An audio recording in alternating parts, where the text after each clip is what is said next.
अशोक गहलोत को पेशेवर जादूगर कहा जाता है। जादूगर अपनी कला को चमत्कार नहीं बल्कि हाथ की सफाई बताते हैं और अशोक गहलोत ने इस बार ऐसा जादू दिखाया कि कांग्रेस आलाकमान लंबे समय तक उनकी हाथ की सफाई देखती रह गई।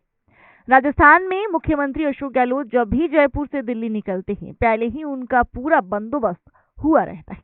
रणनीति ऐसी साधते हैं कि सारी चीजें उन्हीं के मुताबिक होती हैं। जैसा वो तय कर चुके हैं, बिल्कुल उसी तरीके से सारी चीजें निपटती हैं। गांधी परिवार के दरबार में हाजिरी लगाने से लेकर मीडिया के सामने आकर बयान देने तक सब अपने हिसाब से करते हैं।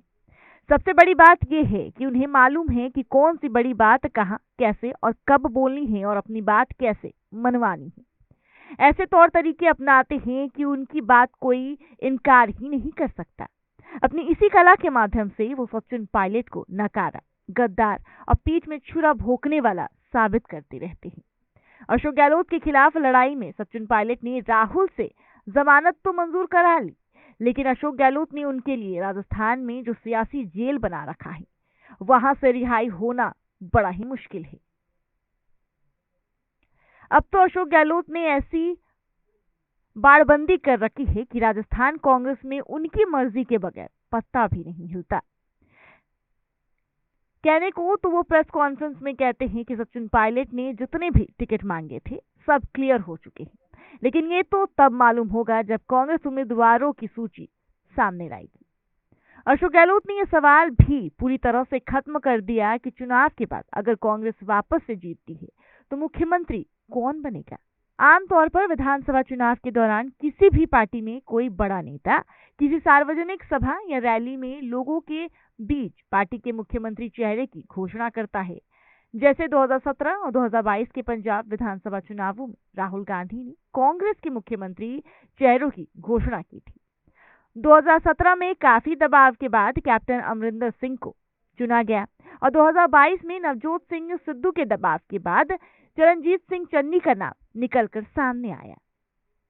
2022 के ही आखिर में हिमाचल प्रदेश में चुनाव से पहले इतना झगड़ा था कि कांग्रेस की तरफ से मुख्यमंत्री उम्मीदवार के रूप में किसका नाम सामने आए। दावेदार तो तब पूर्व मुख्यमंत्री वीरभद्र सिंह की पत्नी और बेटे भी थे, लेकिन चुनाव जीत जाने के बाद सुखविंदर सिंह सुक्खू का नाम फाइनल किया गया।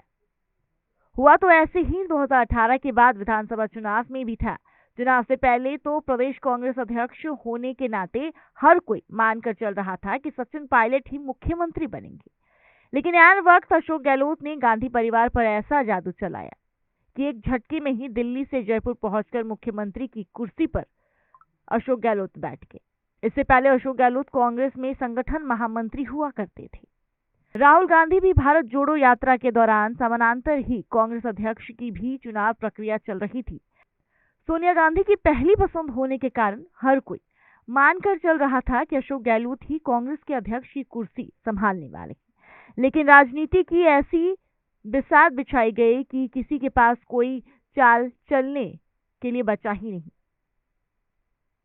और राजस्थान का मुख्यमंत्री बने रहने के लिए अशोक गहलोत ने कांग्रेस अध्यक्ष पद को बड़े ही खास अंदाज में ठुकरा दिया और राहुल गांधी, सोनिया गांधी और प्रियंका गांधी वाड्रा की तमाम कोशिशों के बावजूद सचिन पायलट को मुख्यमंत्री की कुर्सी के पास तक नहीं भटकने दिया गया और मुख्यमंत्री की कुर्सी पर खुद अशोक गहलोत काबिज हो गए।